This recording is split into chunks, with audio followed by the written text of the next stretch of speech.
Luz y sal, queridos hermanos, que Dios los bendiga, gracias por estar aquí una vez más. Siempre antes de iniciar una clase, el expositor tiene que ponerse en manos del Espíritu Santo, para que ponga en nuestra boca las palabras apropiadas, para que podamos explicarle a nuestros hermanos la maravillosa doctrina de la cual somos portadores y divulgadores. En el nombre del Padre, del Hijo y del Espíritu Santo. Amén. El día de hoy vamos a ver la lección número 9, que se titula Dios es nuestro guía. Como subtítulo, nuestra relación con Dios se realizó a través de los profetas.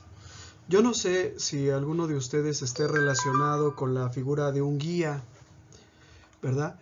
Pero los guías son personas que, sobre todo los extranjeros, cuando no conocen un país o una región, pues les van enseñando las cosas importantes, las cosas enriquecedoras de otro lugar.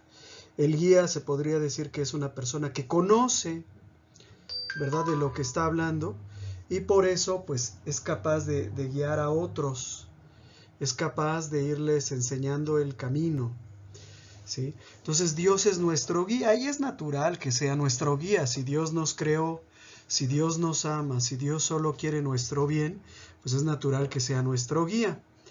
Sin embargo, aquí yo quisiera poner el acento en el subtítulo. Nuestra relación con Dios se realizó a través de los profetas.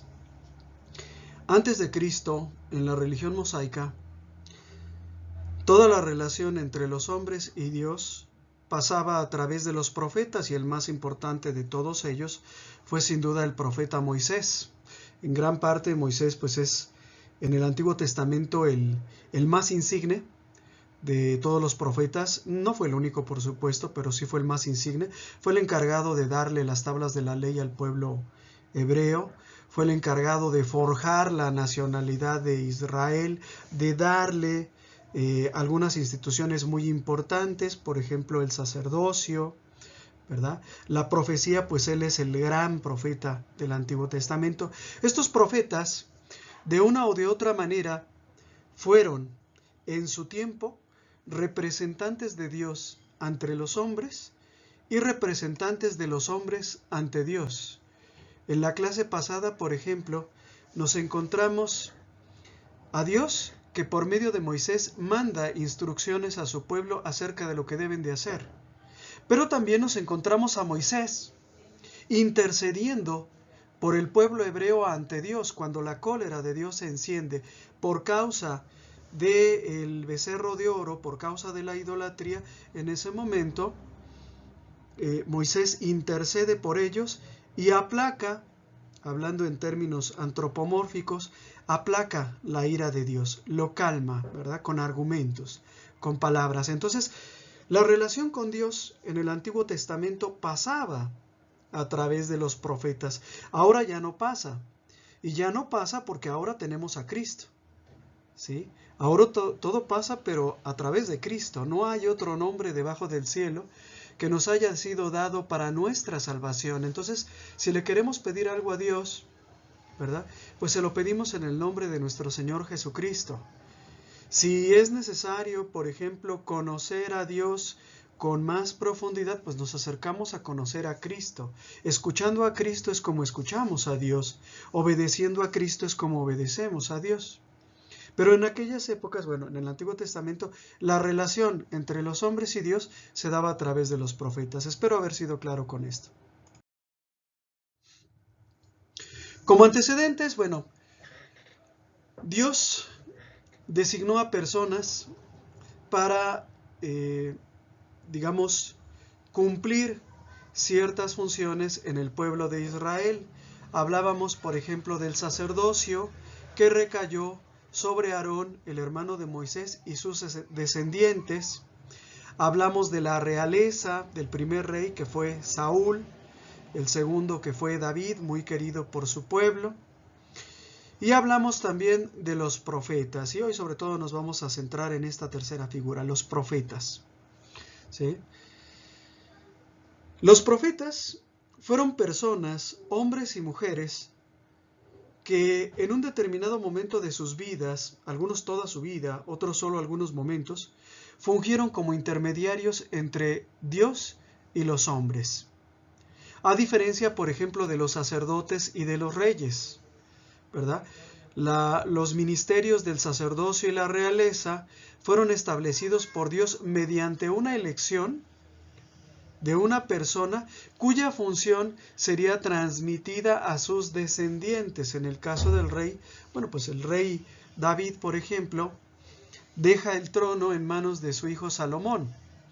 Y los hijos de Aarón, pues tomaron el lugar del sumo sacerdocio a la muerte de su padre. Entonces, el sacerdocio y la realeza eran hereditarios, pero la profecía no. La profecía podría ser temporal o permanente, pero no era hereditaria. Es decir, el hijo del profeta no necesariamente era profeta, ¿sí? Hubo profetas, hombres y mujeres, algunos lo fueron un tiempo, otros toda la vida. Unos lo fueron de buena gana, otros lo fueron de mala gana, y esto es lo que vamos a ver ahora.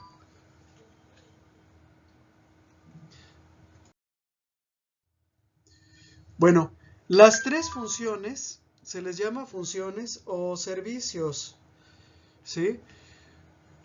La semana pasada hablábamos, por ejemplo, de la función del sacerdote. ¿Cuál es la función del sacerdote? Consagrar, ¿ok? ¿Cuál es la función del gobierno? Servir, ¿verdad? Un gobernante es un servidor público. En Primera de Samuel, capítulo 15, de versículos del 7 al 11, leemos que cualquier otro uso de esos ministerios será causa de abominación por parte de Dios. ¿Ok? Y bueno, hasta el día de hoy, ¿no? Un gobernante que en lugar de servir se sirve del poder para sus propios intereses, bueno, no sería nada raro en nuestro tiempo, pero aún así está muy mal. Lo mismo sucede con un sacerdote que aprovechara su posición para obtener alguna ventaja, para realizar algún negocio, ¿verdad? Pues sería algo sumamente deplorable y por supuesto abominable a los ojos de Dios.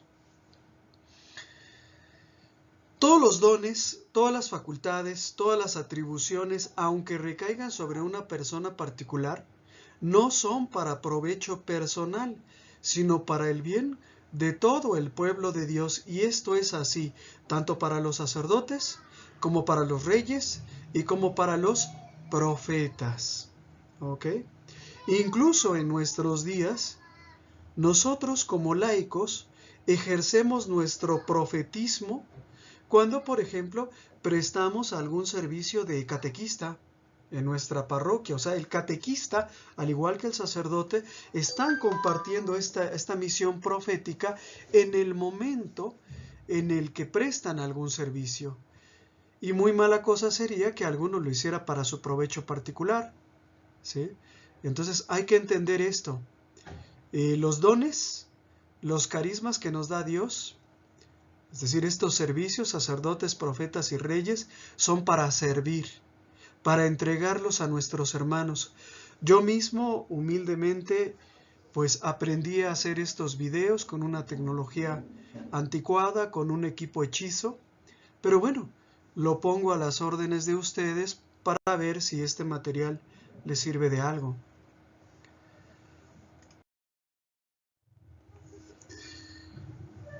¿Cuáles son los tres pasos de la profecía? Los tres pasos de la profecía son la elección. Dios elige a una persona, la que Él quiera, incluso a personas que se les podría considerar indignas. Dios los elige. Dios elige a quien Él quiere. Así como te eligió a ti o me eligió a mí, estamos seguros, o yo por lo menos estoy seguro, que hubiera millones mejor que yo, más inteligentes, más santos, más espirituales, pero bueno, Dios nos eligió a nosotros. Dios elige. Luego hay un segundo paso en la profecía que es la vocación o llamado, es decir, Dios los elige y los llama, ¿sí? Y posteriormente, en tercer lugar, les da una misión, los envía, ¿Sí? Entonces, el profeta queda así, digamos, ligado a una misión que va a ser su responsabilidad. El profeta tiene que ir y dar un mensaje. ¿Qué mensaje? Bueno, pues a lo mejor es el anuncio de un acontecimiento feliz. A lo mejor es una llamada de atención para los gobernantes, a lo mejor es una llamada de atención para sus conciudadanos. Pero su responsabilidad es dar este mensaje. Y tiene también la responsabilidad de que el mensaje se haga llegar. Es decir, un profeta que no cumple el encargo, pues carga con la responsabilidad de los pecados de aquellos a quienes no les hizo una advertencia. Por decirlo así, si nosotros en nuestras clases de escuela de pastoral, ¿sí?, nos pusiéramos de acuerdo o simplemente alguno de nosotros tomara la decisión de no decir que el adulterio es pecado, ¿sí?, en ese momento nosotros estaríamos cargando con la responsabilidad por el adulterio cometido por nuestros hermanos, ¿sí? Si yo, por ejemplo, optara por no hablar del tema del aborto, por ejemplo, cuando llegue el día de hablar del derecho a la vida, bueno, pues si alguna chica, alguna hermana, ¿verdad?, creyendo los engaños del mundo, cometiera ese asesinato, habría una parte de responsabilidad en mí. Entonces, realmente el profeta tiene una gran responsabilidad, ¿sí? Una gran responsabilidad por esas almas cuyo cuidado le ha sido confiado.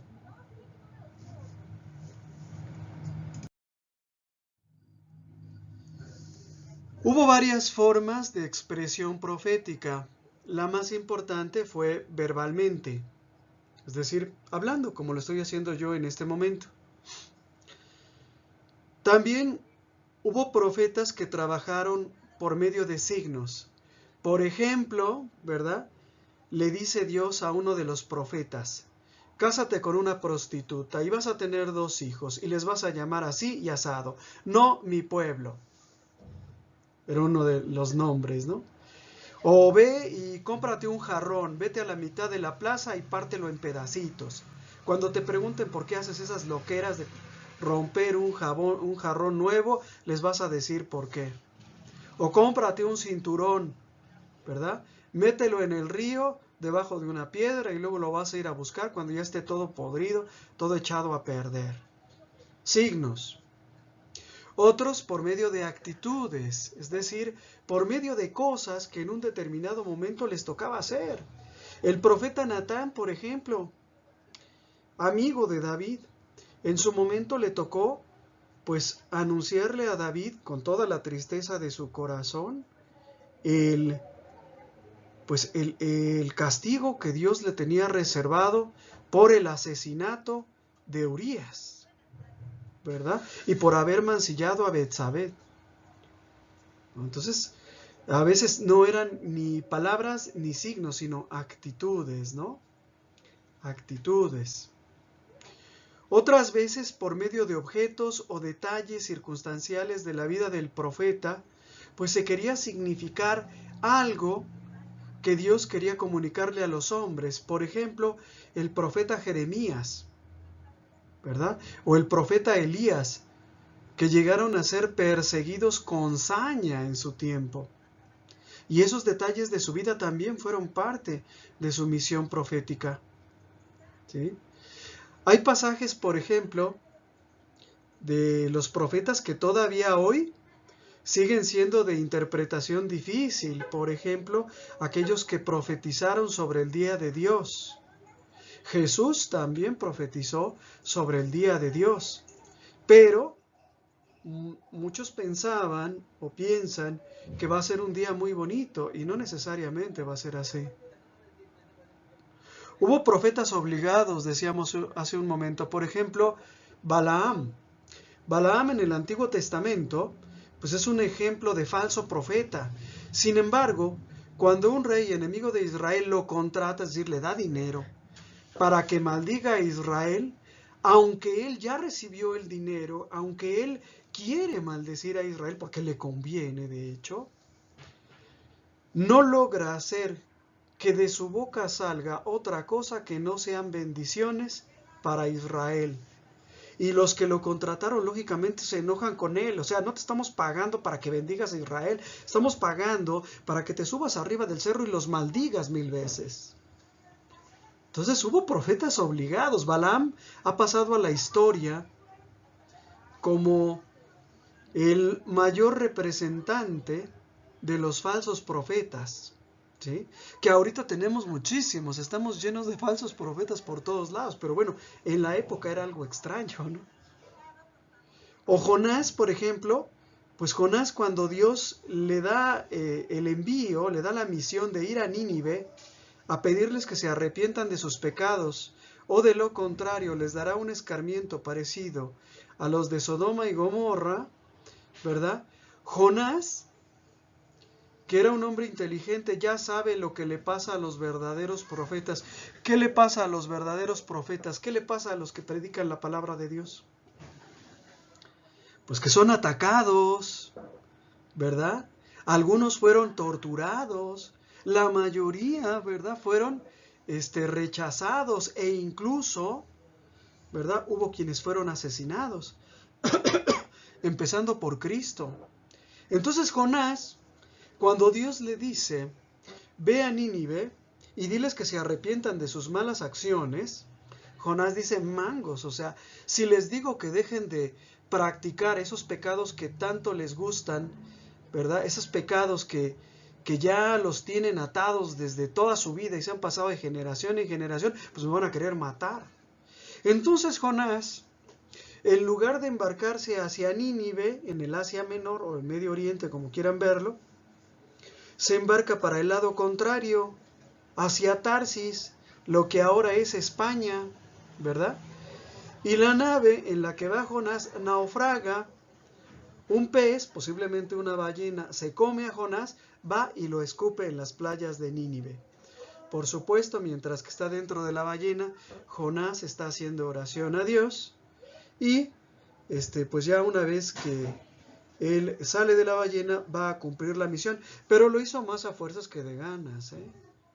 O sea, es más, de buenas a primeras él no quería. Entonces fíjense cómo esta expresión profética pues no necesariamente es lo que nosotros hubiéramos imaginado, ¿no? Si Dios a lo mejor nos diera el mensaje de ve con tu obispo y dile esto, o ve con tus hermanos de escuela de pastoral y diles que dejen de hacer esto, pues uno diría qué honor, ¿no? Qué distinción de Dios de elegirme a mí, pero muchos no aceptaron esa misión. Y la hicieron pero de mala gana, ¿no? Mala gana. Y hubo muchísimos, ¿no? Incluso ya en el momento de la crucifixión de Cristo, el sumo sacerdote que sugiere matar a Cristo, lo hace sin querer, es decir, contra su voluntad, profetizando, porque era sumo sacerdote aquel año. Entonces, uno de estos sacerdotes, sumos sacerdotes, es el que dice acerca de Jesús, conviene más que muera una sola persona, que muera un solo hombre, y no que los romanos se vayan a irritar con nosotros y luego vengan y maten a más gente y destruyan nuestro templo. Así que hay que crucificar a Jesús. Y eso, en cierto sentido, en ese momento fue una forma de profetismo. ¿Por qué? Porque Dios habló a través de él. Entonces, fíjate, el espíritu de profecía no es nada más para las personas buenas o para las personas capacitadas. Es para quien Dios designa, incluso aunque la persona sea indigna. ¿Cuál era la misión del profeta? Pues la misión del profeta era y sigue siendo hasta el día de hoy reprochar al pueblo sus desvíos o a los grandes su conducta. No sé si ustedes se acuerdan cómo muere el profeta Juan el Bautista, el último de los profetas, de hecho, Juan el Bautista. ¿Cómo muere? Pues muere por llamarle la atención a Herodes, por estar viviendo en amaciato con Herodías, la esposa de su hermano. Es decir, este estaba viviendo en adulterio con la esposa de su mismísimo hermano. Y ahí, Juan el Bautista, profeta, pues muere por haber hecho este señalamiento, este regaño, ¿no? Herodes lo tenía en alta estima, sin embargo, Herodías no, y Herodías es la que aprovecha por ahí alguna circunstancia para obligar a Herodes a que le mate, a que le decapite. Entonces, esa era la misión también, ¿no? Reprochar al pueblo sus desvíos o a los grandes su conducta. A veces también era predecir acontecimientos. Por ejemplo, Isaías, el profeta Isaías, pues fue uno de los profetas que más profetizaron, válgame la redundancia, en torno a las circunstancias en las que habría de nacer el Salvador. Hubo otros profetas, ¿verdad?, cuya labor profética consistió en infundir esperanzas al pueblo, especialmente cuando fueron llevados cautiverios al exilio en Babilonia o en Asiria, según el caso. Otros, como es el caso, por ejemplo, de Jonás, llamar al arrepentimiento. Y muchos profetas pagaron con su vida la audacia de haber cumplido su misión. Todavía ahora tú puedes observar cómo cuando hay un sacerdote que dice la verdad, cuando hay un sacerdote que dice, es que esto está mal, es que abortar es pecado, es que el adulterio es pecado, son sacerdotes que tienden a ser poco queridos por sus fieles, ¿verdad? Esos padrecitos regañones, ¿verdad? Que cuando nos equivocamos, cuando cometemos algún pecado, nos jalan las orejas, no son queridos. En cambio, esos padrecitos light, que te dicen, bueno, le pusiste los cuernos a tu viejo, pero pues en este tiempo, ¿quién no pone los cuernos? Es normal. Esos son muy queridos. Los que solo hablan del amor de Dios y no de la justicia de Dios. Esos son muy queridos. Entonces fíjate bien cómo las cosas no han cambiado. ¿Sí? Los falsos profetas son muy queridos. Los verdaderos profetas son detestados. Detestados. ¿Sí? Oiga, padre, fíjese que me confieso, bueno, pues dime tus pecados. Ayer golpeé a mi esposa. Si el padrecito me dice, qué bueno, se lo merecía la vieja móndriga, ahí yo estoy contento. Pero si me dice, muy mal hecho, hermano, tu esposa te quiere tanto, es la madre de tus hijos, se preocupa por ti, te ama, te procura, ¿cómo puede ser tan desgraciado de pagarle de esa manera? Ahí ya no me vuelvo a confesar con ese padrecito. ¿Sí? Entonces fíjense bien cómo esto que se dice para aquellos tiempos se aplica también para estos. Bueno, por supuesto, muchos profetas tuvieron miedo de realizar su misión profética, pero Dios siempre le da su apoyo al profeta, siempre pone en su boca las palabras apropiadas. Dios sabe cuándo la semilla va a germinar. Nuestro deber es sembrar la semilla. ¿Cuándo van a entender? ¿Cuándo les va a caer el 20? Solo Dios, solo el Espíritu Santo lo sabe.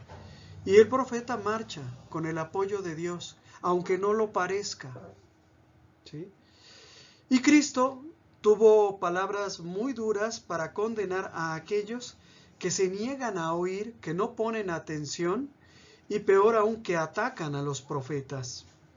¿Sí? Esto lo dijo Jesús para los israelitas, que mataron pues a gran cantidad de los profetas que les fueron enviados.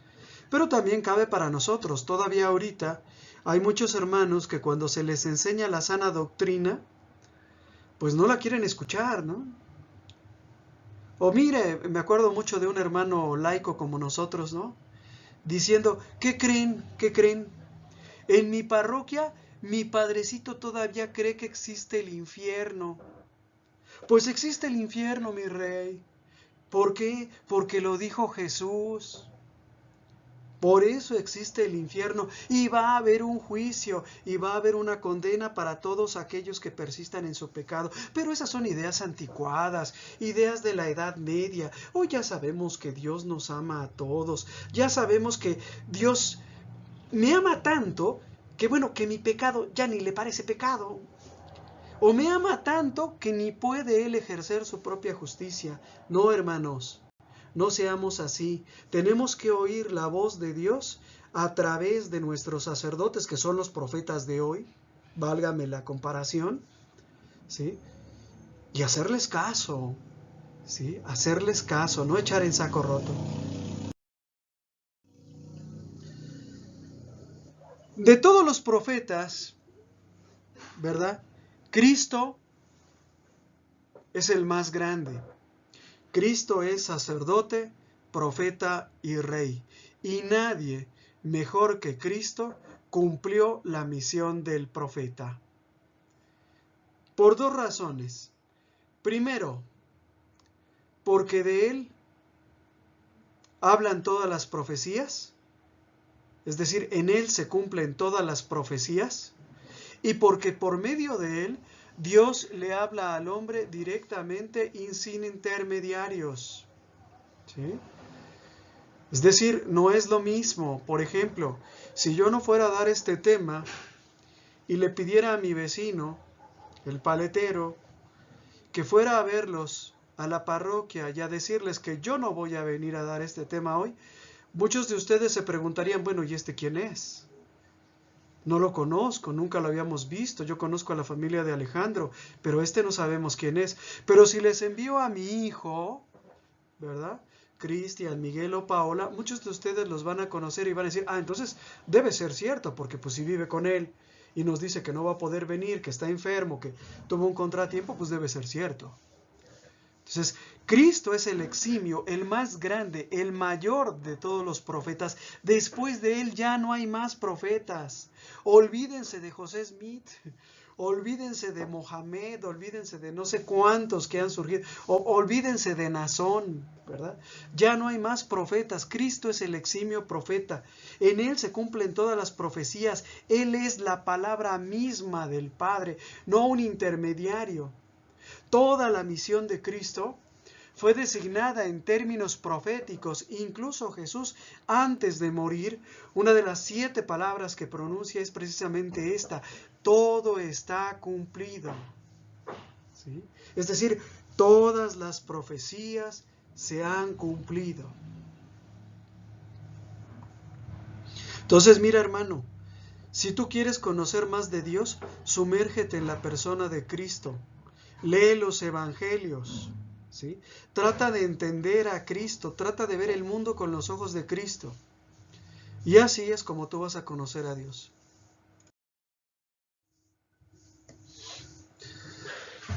Al Espíritu Santo le atribuimos el espíritu profético, es decir, cuando los profetas hablaron, y todavía hoy cuando la iglesia ejerce la función profética por medio del magisterio de la iglesia, por medio de la homilía, por medio de la predicación o por medio de la catequesis, lo hace movido por el Espíritu Santo. El Espíritu Santo entonces es la gran fuerza, es el gran inspirador de los profetas. No sé si les haya pasado alguna vez que tú digas algo que sea tan bueno, pero tan bueno, que digas, chirrión, ¿y eso de dónde lo saqué si yo no soy tan genial como para decir algo como eso? O no tengo las palabras para decir eso. Bueno, pues es el Espíritu Santo, ¿no? En alguna ocasión a mí me sucedió, esto creo que ya se los había contado, bueno, sí no se los había contado, se los cuento ahora, ¿no? En alguna ocasión me sucedió que fui yo a buscar a un amigo a su casa. Al llegar a su casa me invitó a entrar a su casa. Y ya dentro de su casa, platicando, yo vi que había cierta tensión en el aire, como tú sabes, ¿no? Como cuando las personas están preocupadas, tristes, etc. Y bueno, de pronto la mamá de mi amigo dice, pues hora de comer, siéntense a almorzar. Y me dicen, ¿quieres almorzar? Y les digo, claro. Me siento a almorzar, a la mesa con toda la familia. Unos se miran a otros, nadie habla, todos están estresados, ¿verdad? Y de pronto el papá de mi amigo, en paz descanse, ¿verdad? Me dice, Alejandro, ¿qué te parece tú? ¿Qué debes de hacer tú con un hijo que es un vicioso y se junta con malas compañías? ¿Verdad que lo mejor es echarlo a la calle para que sufra su desventura él solo, se haga hombre y aprenda a madurar? En ese momento toda la familia se queda en silencio, mirándome. Yo tenía pues 23, a lo sumo 24 años, ¿no? Se me quedan mirando, atentos a escucharme. Y yo no sé de dónde, no sé cómo, solo respondí esto. Yo le dije, mire, yo creo que no, porque pues es como cuando una casa se está quemando. Si se está quemando, pues la tienes que regar, pero con agua, no con gasolina, porque si la riegas con gasolina, pues se va a quemar más. Es lo mismo con un hijo que ya tiene problemas de vicio, digamos alcoholismo. Bueno, pues a lo mejor ya en la calle la necesidad lo va a obligar a volverse pues ladrón o drogadicto, ¿verdad? A lo mejor ahorita, si se junta con malas compañías, pues allá se va a juntar fuera de su casa con peores compañías, ¿no? Y recuerdo que en ese momento, como que se dibujó un gesto de descanso en toda la familia, ¿no? Como que alguien dijo, bueno, pues tienes razón, o sea, no es echando a la calle a nuestros hermanos que tienen problemas como resolvemos nuestros problemas. Pero sí, o sea, el Espíritu Santo a veces nos inspira a hablar, ¿no? A decir lo oportuno. Me ha pasado, me ha pasado. Entonces la iglesia sigue ejerciendo la función profética, ¿no? Y lo hace, pues, movida por el Espíritu Santo. De hecho, todos nosotros, todo el pueblo de Dios, participamos del espíritu profético cuando damos testimonio de nuestra fe ante el mundo por medio de nuestra vida y nuestra palabra, dando razón de lo que creemos. Entonces, cuando tú das testimonio de tu fe ante el mundo, tú estás ejerciendo también la función profética, ¿sí? ¿Y cómo lo haces? A lo mejor ni cuenta te has dado, pero por ejemplo, cuando pides una disculpa, estás ejerciendo tu función profética, porque estás demostrando humildad, ¿sí? Cuando te reconcilias con tu esposa, con tu esposo, estás dando una lección de humildad. Y aunque tú digas, no, pero yo nunca les hablé ni de la Biblia ni de la palabra de Dios, pero estás dando testimonio y estás ejerciendo tu espíritu profético. Cuando das razón de nuestra fe, también estás ejerciendo nuestro espíritu profético. A mí me han preguntado, por ejemplo, algunos extranjeros, ¿por qué ustedes, los católicos mexicanos, ponen ofrendas el Día de Muertos? ¿Por qué hacen eso? O sea, ¿adoran a los muertos? ¿O qué hacen? Y entonces a mí me toca explicarles, no, mira, nosotros no adoramos a los muertos.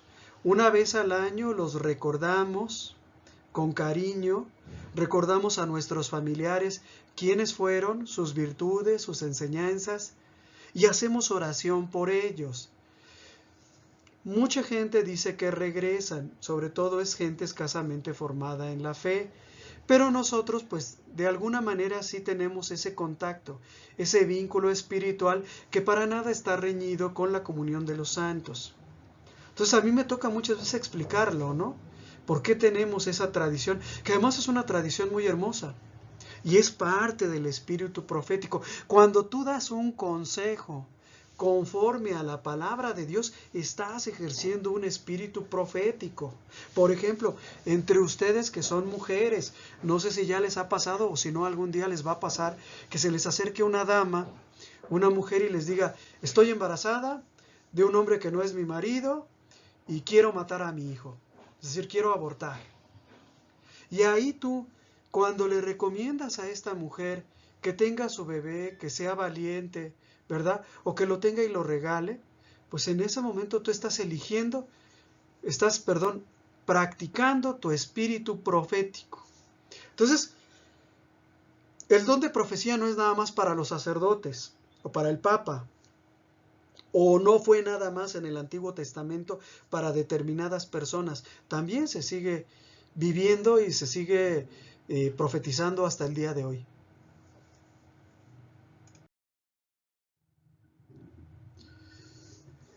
Dentro de la asistencia que el Espíritu Santo dispensa de continuo a la Iglesia, se comprende también que la interpretación que el Magisterio Supremo hace de la Sagrada Escritura, de manera que compete a la autoridad eclesiástica marcar la pauta acerca de su interpretación. ¿Me explico, hermanos? ¿Sí? La interpretación de las Sagradas Escrituras entre nosotros los católicos corresponde al magisterio de la Iglesia, es decir, al Papa y a los obispos. El Espíritu Santo les asiste para que puedan interpretar las Sagradas Escrituras y explicárnoslas a nosotros. ¿Sí? Entonces, eso es muy importante, porque es parte, ¿sí?, del profetismo de la Iglesia. Entre los protestantes, cualquiera puede leer la Biblia e interpretarla como se le dé su regalada gana, ¿sí? Cualquiera. Y si no le gusta a otro la interpretación que se dio, pues funda su propia religión, ¿sí? Funda su propia religión. Si no te gusta cómo lo interpretan aquí, pues ve y forma la tuya. En el caso de nosotros los católicos, no soy yo como laico quien les dice cómo se va a interpretar la Sagrada Escritura.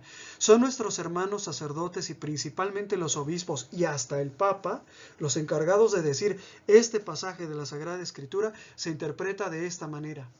No soy yo, no es como yo quiera, no es lo que a mí me parezca, ¿sí? No es lo que yo piense. Entonces hay que tener mucho cuidado. Es el Espíritu Santo quien a través de nuestros pastores nos enseña a interpretar la Sagrada Escritura. Por eso las Biblias católicas, si tú abres una Biblia católica, en los pies de página siempre tiene una explicación de aquellos párrafos arriba que pudieran ser de difícil interpretación. Y si ni aún así lo entendiera, tengo que ir con mi sacerdote o con mi obispo para que sea él el que me explique ese pasaje de la Biblia. No es como yo quiera, no es como se me antoje, no es como me convenga. ¿Sí? Pues mucho cuidado con esto.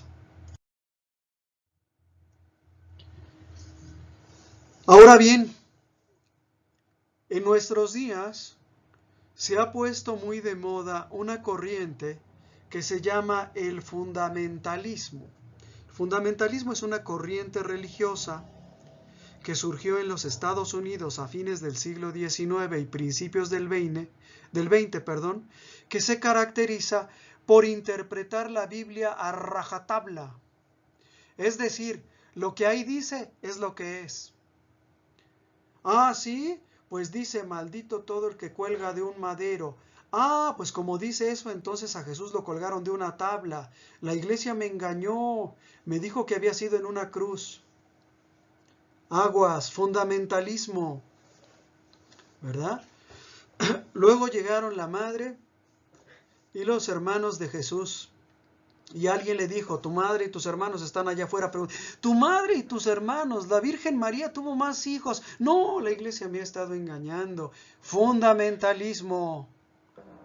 En aquellas épocas se les llamaba hermanos a los parientes. No se utilizaba tanto las palabras tío, primo, sobrino, primo en primer grado, medio hermano. O sea, todos los que eran familiares eran hermanos. Y si alguien no sabe esto, puede llegar a una interpretación equivocada de las Escrituras. Para ser fundamentalista, ahorita pululan, ¿no?, las sectas fundamentalistas por todos lados. Para ser fundamentalista tú tienes que creer que toda la verdad, absolutamente toda la verdad se encuentra encerrada en un libro que es la Sagrada Biblia. Te tengo noticias. Juan 21:25. Jesús hizo también muchas otras cosas. Si se las relata detalladamente, pienso que no bastaría todo el mundo para contener los libros que se escribirían. Palabra de Dios, te alabamos, Señor.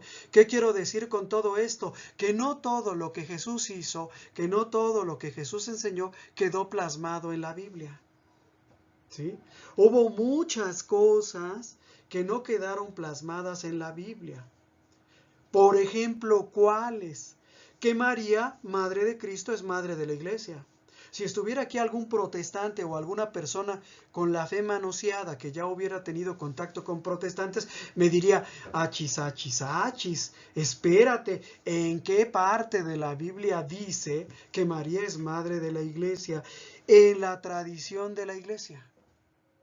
Sí, pero no lo dice en la Biblia. No, porque no todo quedó escrito en la Biblia. Eso es importante que tú como católico que quieres conocer a Cristo lo tengas en mente. No todo quedó escrito en la Biblia. No todo. Muchas de las enseñanzas de Cristo fueron incorporadas en la oración, en la vida y en la liturgia de la iglesia. ¿Sí? Entonces, a ver, ¿quién dijo, verdad? ¿Quién dijo que, por ejemplo, teníamos que confesar nuestros pecados? Lo dice la Biblia. Pero también es una costumbre que data desde principios de la vida de la iglesia. O, por ejemplo, los monjes, las monjas, ¿verdad? Es decir, mujeres que consagran su virginidad a Cristo. ¿Dónde dice la Biblia que las mujeres tengan que consagrar su virginidad a Cristo? No lo dice con esas palabras, ¿sí? Pero sí, San Pablo recomendaba seguir el ejemplo de Jesús y el suyo de mantenerse célibes para consagrarse al reino de Dios. No utiliza la palabra monjas o monjes en el caso de los varones, ¿verdad? No habla de conventos, por supuesto, pero ya existía.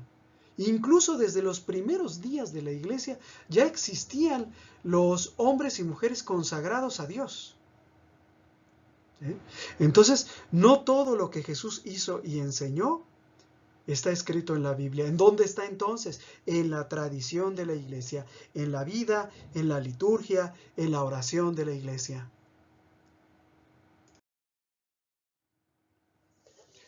Por eso, cabe hablar acerca del profetismo y la tradición. Cae dentro de las atribuciones de la autoridad suprema de la iglesia señalar y sancionar la riqueza inconmensurable que nos legó la tradición. Por ejemplo, una determinada costumbre, prender 2 cirios en el altar, ¿verdad? Durante la Eucaristía, ¿verdad? Eso es algo que es una tradición. Muchos de los que lo hacen no saben ni por qué lo hacen. Bueno, lo hacen porque esto se comenzó a hacer cuando la iglesia era perseguida y se tenían que utilizar las catacumbas como lugares de culto, ¿verdad?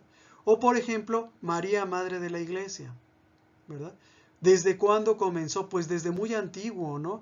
Los padres apostólicos y los padres de la iglesia hablan respecto a esto.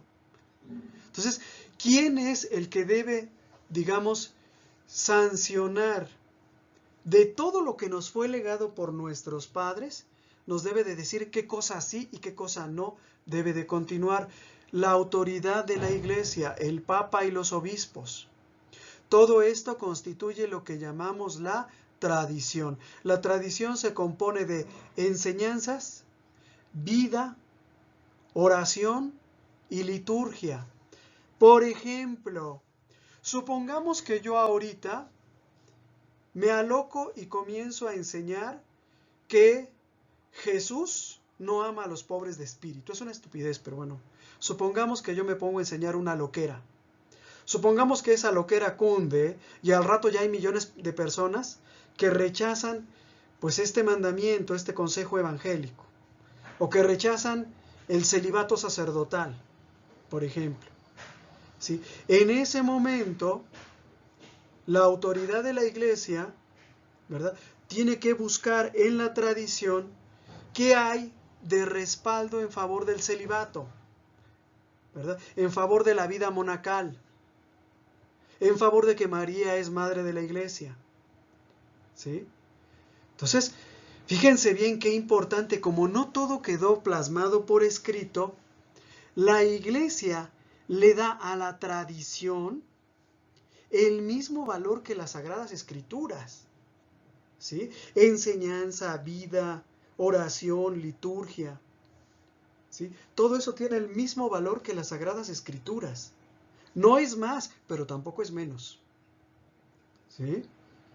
Entonces, si yo ahorita lanzara una teoría herética, una doctrina herética, ¿verdad? Bueno, pues a lo mejor alguien por ahí me respondería citando a San Irineo de León o a San Ignacio de Antioquía, diciendo, Alejandro, tú dices que no le tenemos que obedecer al obispo. Mira, San Ignacio de Antioquía, donde está el obispo, ahí está la Iglesia Católica.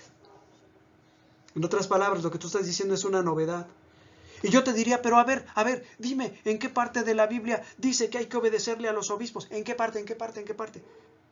Bueno, a lo mejor, de hecho sí hay una cita bíblica, ¿eh? Pero bueno, alguien quizás me mostraría esa cita de San Ignacio de Antioquía.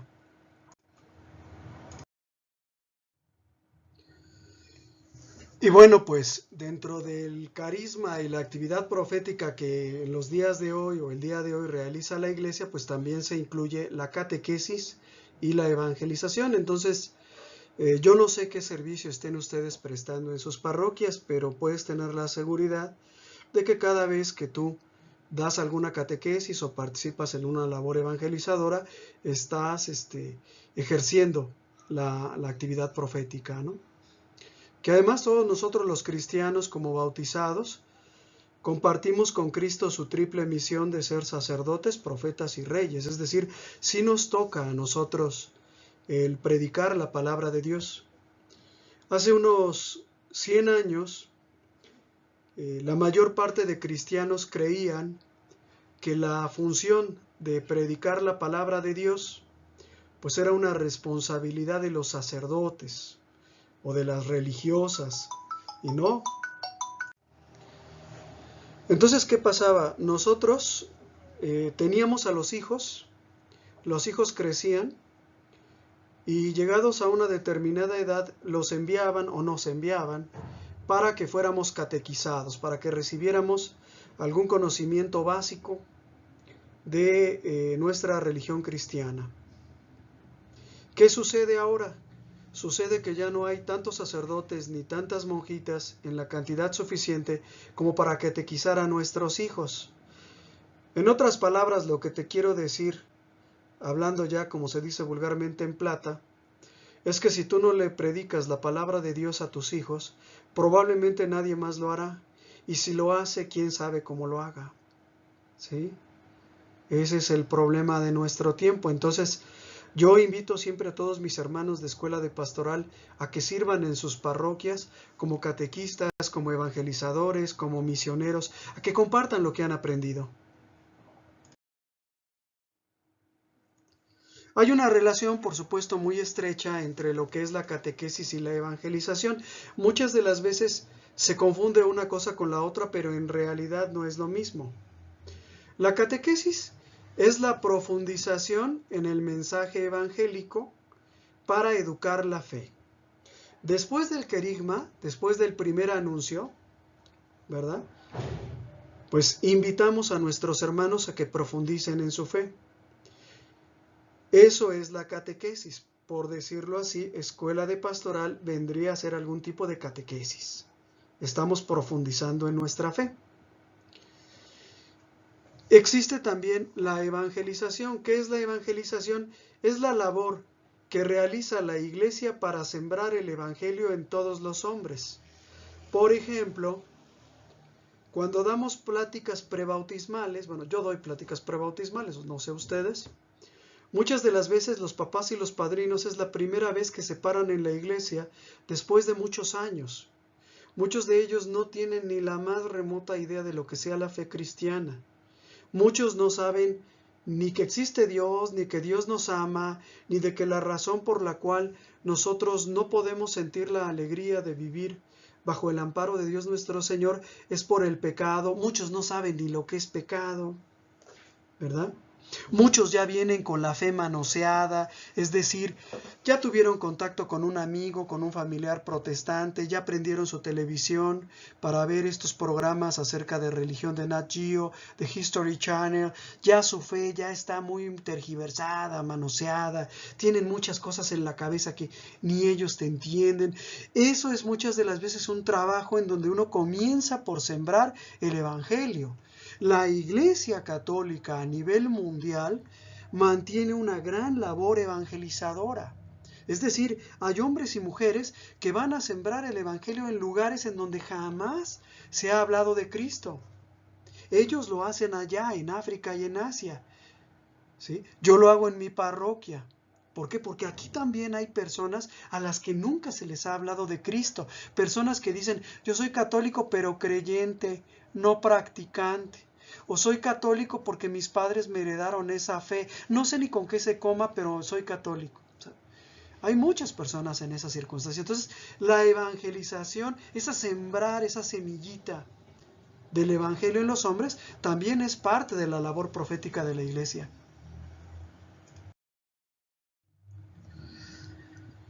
¿Cuáles son las tareas de la evangelización? Primero que nada, enseñar a los hombres el mensaje de Cristo. ¿Cuál es el mensaje de Cristo? El reino de los cielos, el mandamiento del amor, ¿sí? El juicio, la segunda venida de Cristo, la misericordia. Entonces, el mensaje de Cristo contiene diferentes sentencias, diferentes frases, ¿no? Empezando por los mensajes que se refieren al mismísimo Cristo. Cristo es el Hijo de Dios, no un maestro ascendido, no un gran hombre, no un luchador social, no un revolucionario comunista, no un sedicioso, no un revoltoso, como muchos lo ven, ¿eh? Estoy seguro de que si yo les preguntara a todos y cada uno de ustedes lo que piensan de Cristo, muchos me dirían cosas muy diferentes de la realidad. Entonces, hay que enseñarle a los hombres el mensaje de Cristo. Otra tarea propia de la evangelización es santificar a los hombres distribuyéndoles gracia. En otras palabras, nuestro Señor Jesucristo, que en sí mismo encerraba todos los tesoros de Dios para la salvación de los hombres, Jesucristo se los dejó a la iglesia. Y la iglesia los tiene que distribuir. Y distribuir estas gracias y estos dones hace parte de la tarea evangelizadora. Por ejemplo, imagínate que yo soy una persona que nunca ha oído hablar de Cristo. Imagínate que yo soy una persona que creció siendo educada por aquellos que creen en un Dios castigador, en un Dios cruel y terrible. Y llegas tú y me dices, hermano, Dios nos ama. Dios perdona nuestros pecados. Y yo digo, órale, qué padre. Oye, ¿y cómo le hago para que también me perdone los míos?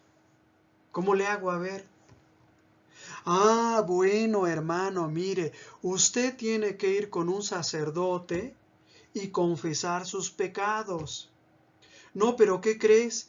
Que yo pertenezco a una familia que no era católica y no estoy bautizado. Ah, hermano, entonces usted tiene que bautizarse para la remisión de sus pecados. ¿Sí? O por ejemplo, si ustedes me dicen que yo puedo llegar a ser hijo de Dios por adopción y yo digo, qué padre, o sea, Dios me recibe como su hijo, me quiere como un hijo. ¿Y cómo le hago para ser mi hijo de Dios? Ah, hermano, para eso existe un sacramento que es el bautismo. ¿Sí? Entonces, estos dones, estas gracias, la iglesia los va distribuyendo por el mundo. Para eso se las dio Dios.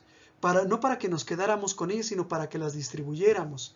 Y otra parte de las tareas de evangelización, pues es guiar a los hombres hacia Dios en las variadas situaciones de la vida. Imagínate, por ejemplo, que llega un compañero de trabajo, ¿verdad? Y te comienza a hacer preguntas.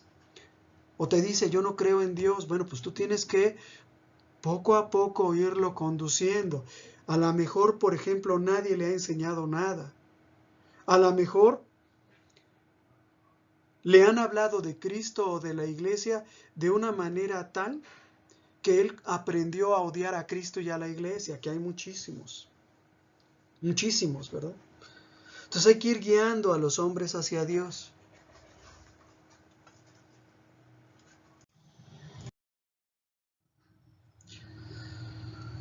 Ahora bien, hablando ya propiamente de la labor evangelizadora, pues hay ciertas reglas o ciertos principios que nos habla la lección.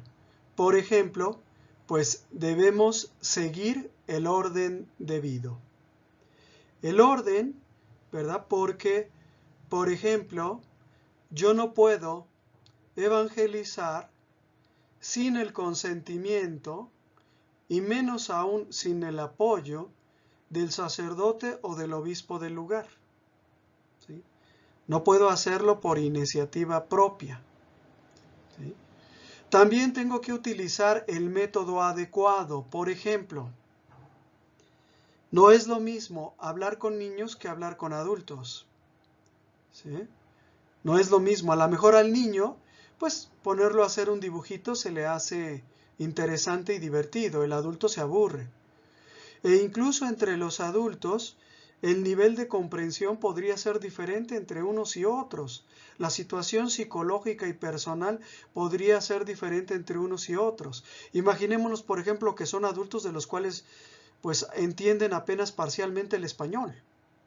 Y yo me tengo que adaptar a esa circunstancia para poder utilizar un método adecuado, porque si yo me pongo a hablarles a un grupo, ¿verdad?, de personas pertenecientes a un grupo indígena, pues a lo mejor medio me entienden lo que les estoy diciendo o medio que no me entienden.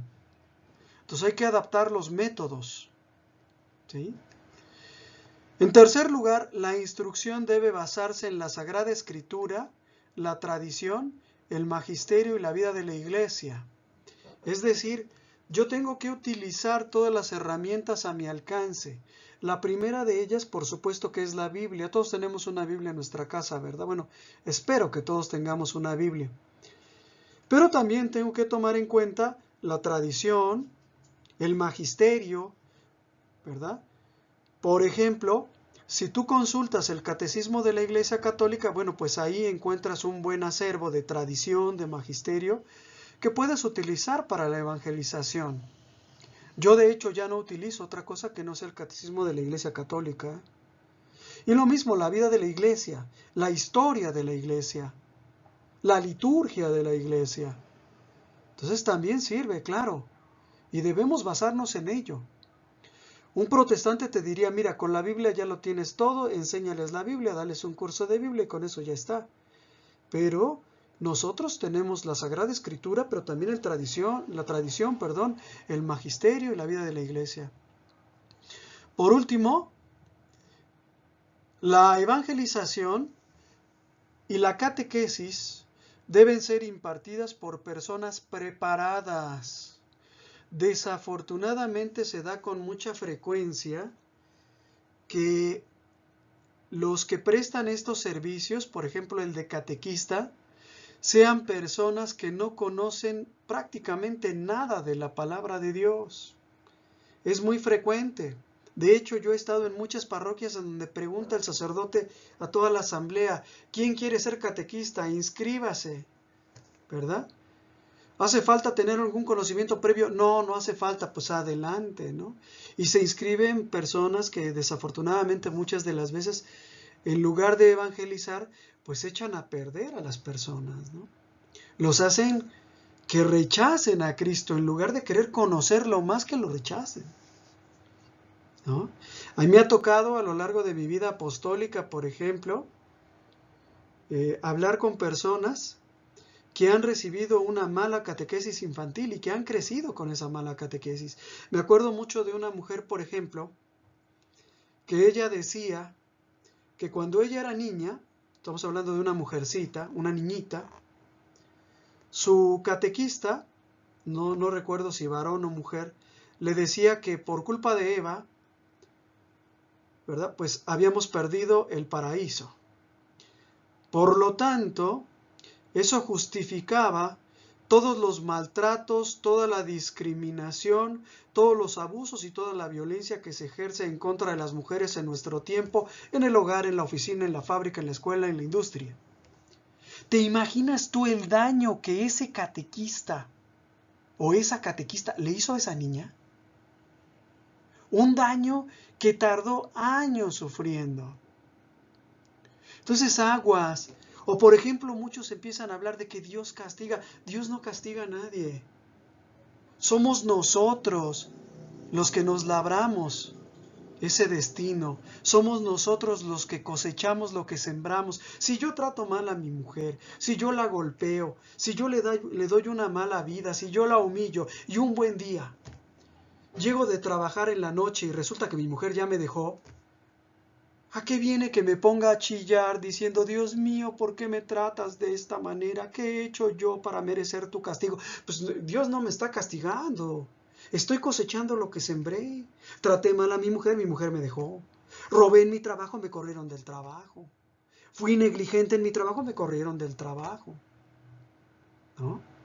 Entonces, tienen que ser catequistas y evangelizadores preparados, porque esto no es de enchilame otra. Si alguno de ustedes, si Dios así lo dispone, algún día sirve como catequista, como coordinador, con algún servicio, se van a dar cuenta de que hay personas que te hacen preguntas fuertes, ¿no? Fuertes.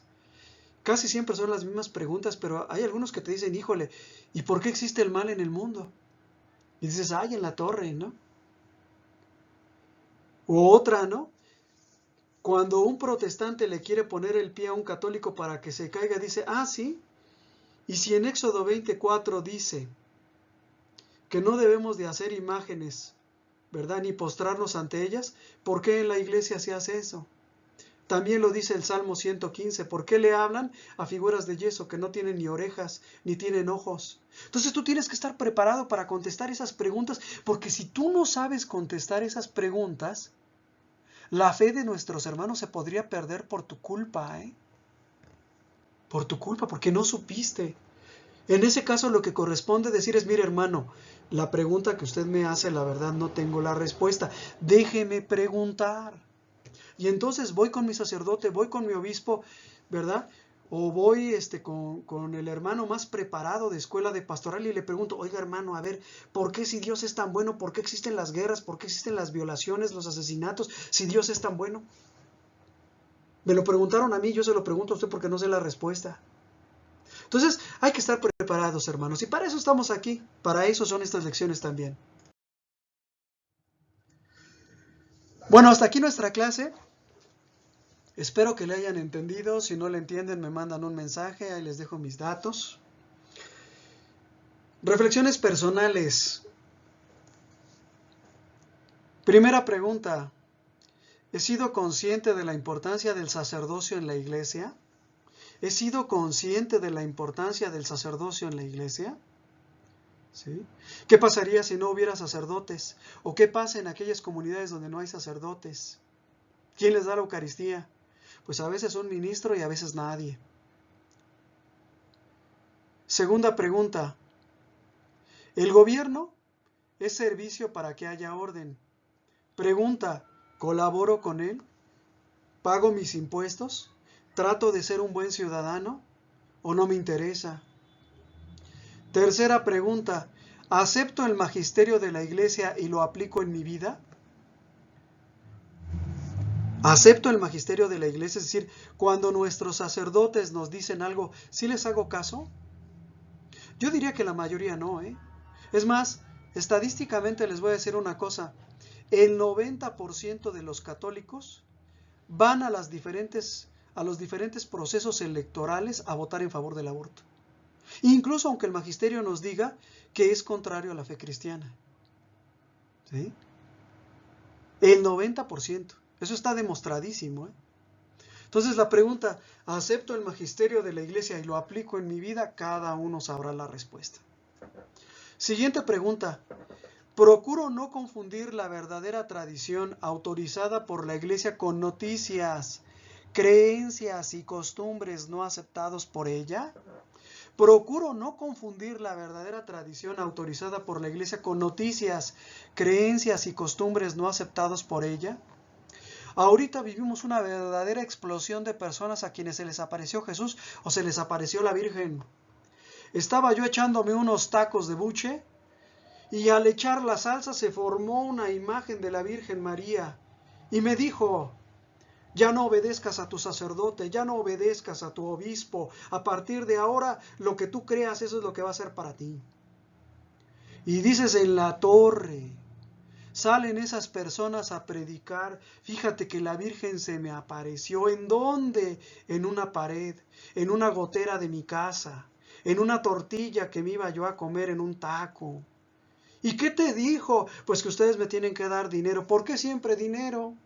¿Por qué no pide oraciones? Pues no sé, por alguna razón siempre pide dinero. ¿Sí? Y hay muchas de esas revelaciones personales. Medjugorje es la más conocida. No tengo nada en contra de Medjugorje. La iglesia creo que todavía no se ha pronunciado con la suficiente claridad respecto a las apariciones de Medjugorje, pero hay muchísima gente, seguidora de tal o cual vidente, tal o cual visionario, que participa en tal o cual cenáculo y mezclan una cosa con la otra. Algunos atacan al Papa, otros enseñan cosas que no tienen nada que ver con la fe, otros ya creen en reencarnaciones. Olvídate, olvídate.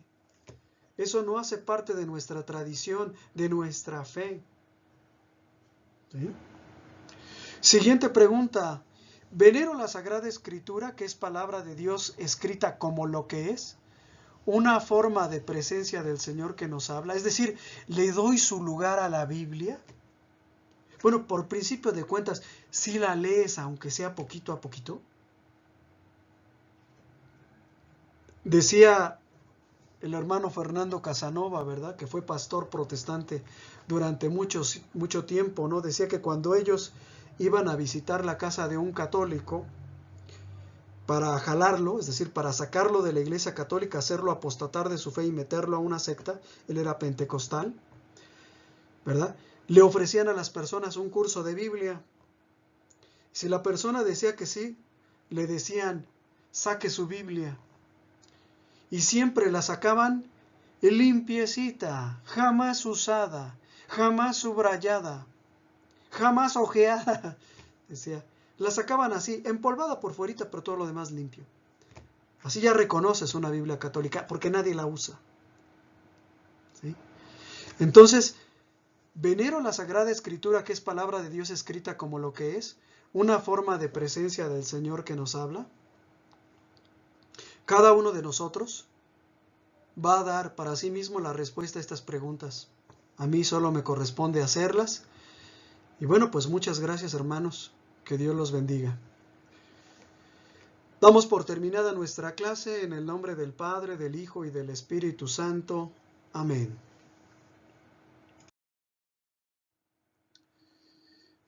Ya nada más para terminar, hacemos juntos la resolución, nos ponemos de pie y decimos: Te ofrezco, Señor, respetar y venerar tus instituciones, sacerdotal o de consagración, pastoral o de gobierno, y profética o de enseñanza, para que por mí comience el mundo a ser consagrado, dirigido e instruido. Muchas gracias, hermanos. Nos vemos la próxima semana. Les voy a dejar mis datos en la próxima lámina. Si alguno de ustedes tiene alguna duda, alguna pregunta, estoy a sus órdenes.